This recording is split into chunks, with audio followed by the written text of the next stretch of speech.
Si l'on regarde ces deux cartes, on observe qu'en 987, le territoire dominé par le roi est très petit et correspond plus ou moins à ce qu'on appelle l'île de France. Il est entouré par les fiefs, c'est-à-dire les terres des autres grands seigneurs comme le duc de Normandie ou le comte de Toulouse. En effet, à cette époque, le roi de France ne contrôle pas tout le territoire. Au XVe siècle, par contre, sur l'autre carte, on observe que son territoire s'est agrandi, même s'il reste morcelé. En effet, de nombreuses terres ont été rattachées à la couronne.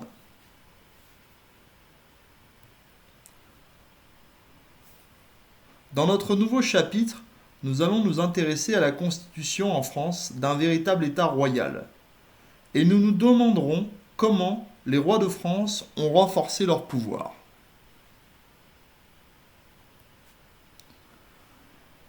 Lors de leur couronnement, les rois sont sacrés traditionnellement à Reims et reçoivent ce jour-là les régalias.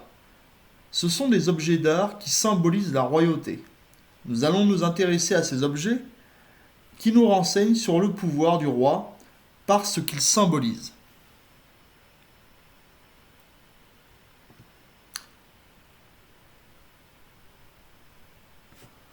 Tout d'abord, la main de justice, qui symbolise le pouvoir de régler les conflits. C'est le pouvoir de justice. Le roi est celui qui vient dire ce qui est bien ou mal. Ensuite, les éperons. Ils étaient et sont encore utilisés par les cavaliers pour faire avancer plus vite leur monture.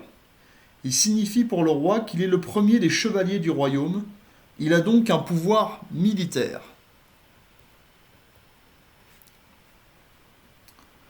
La couronne vient ensuite et montre que c'est le roi qui est à la tête du royaume et qui commande et prend les décisions.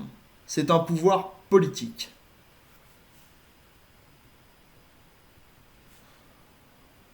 Le sceptre est un objet qui a été, durant l'Antiquité, souvent représenté par un bâton chez les chefs militaires ou religieux. Il désigne le pouvoir de guider le peuple. C'est aussi un pouvoir politique.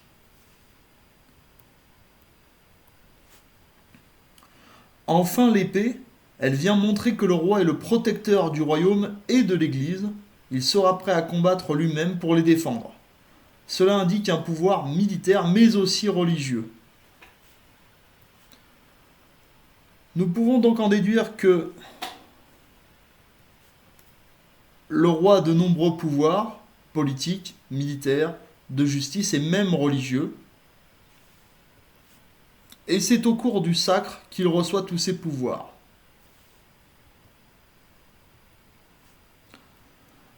Le sacre est une cérémonie religieuse où il reçoit un nouveau caractère. Il a reçu la bénédiction de Dieu pour gouverner le royaume. C'est ce que l'Église appelle un sacramental. Nous allons voir que le roi a désormais besoin d'une administration pour diriger son vaste royaume.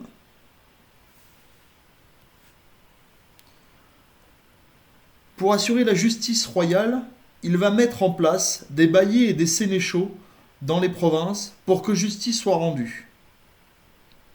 Nous retrouverons les baillis au nord de la France et les sénéchaux au sud.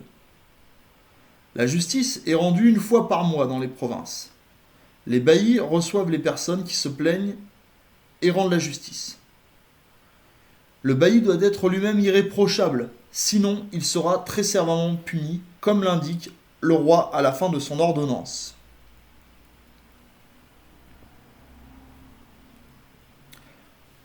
Le roi a besoin de beaucoup d'argent pour gérer son royaume et financer les guerres. Il va donc créer de nouveaux impôts à l'aide de la Chambre des comptes qui vient pour l'assister en matière de finances.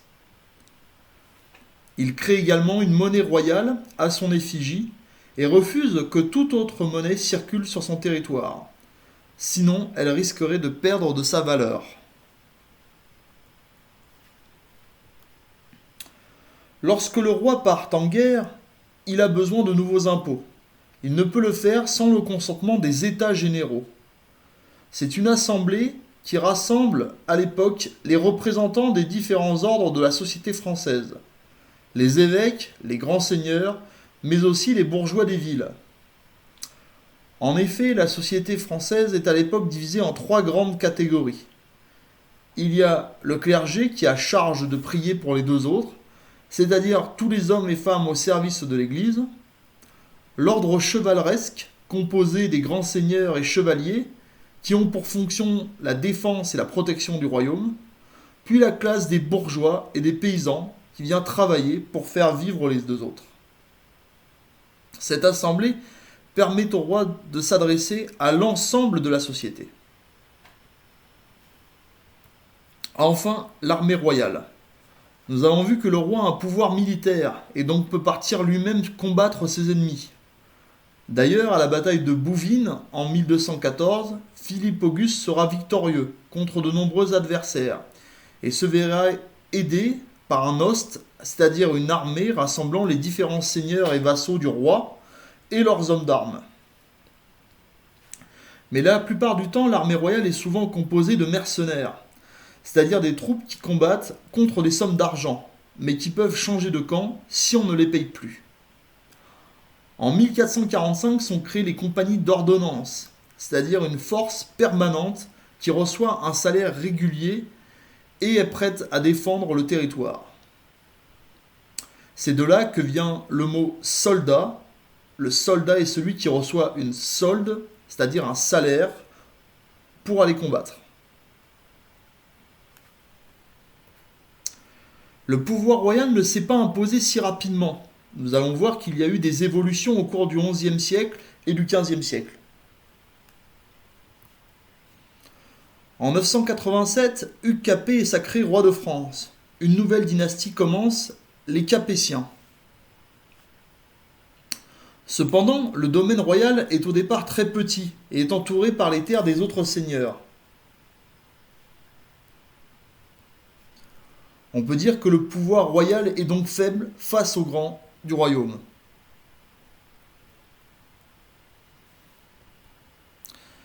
Avec l'arrivée de Philippe Auguste, la position des rois de France va se renforcer.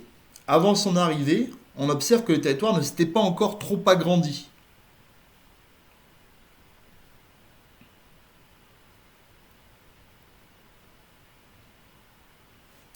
À la fin de son règne, par contre, avec de nombreuses batailles et conquêtes, le domaine royal s'est bien agrandi. La Normandie ou la Loire ont été rattachées à la couronne.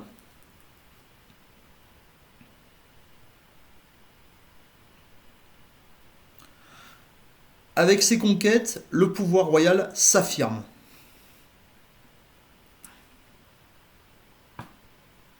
De 1337 à 1453, le royaume de France et le royaume d'Angleterre vont s'affronter au cours de la guerre de 100 ans.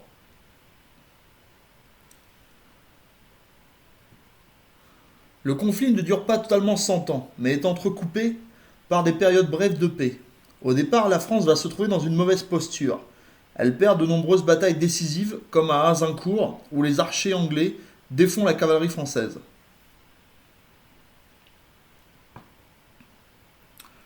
On peut dire que le pouvoir du roi est donc fragilisé par la guerre.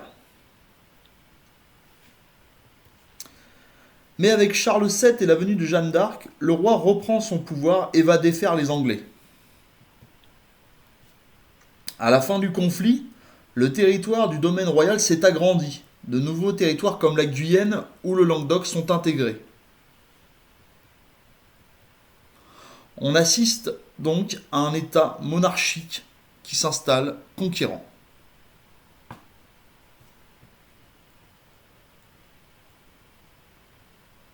Le pouvoir royal s'est donc imposé tout au long de la période étudiée, mais cette affirmation se fait par phase et non en continu. Cela peut s'accélérer comme sous Philippe Auguste et ses conquêtes, ou bien se fragiliser durant la guerre de 100 ans. Un point sur l'évolution de l'art militaire durant la guerre de 100 ans. Au début du conflit, les Anglais dominent sur les champs de bataille car ils disposent des arcs longs qui permettent d'envoyer des volées de flèches très rapidement et briser une charge de cavalerie lourde. Les Français développeront à la fin du conflit l'artillerie de campagne et les traits à poudre qui permettront de prendre un avantage décisif, comme à la bataille de Castillon.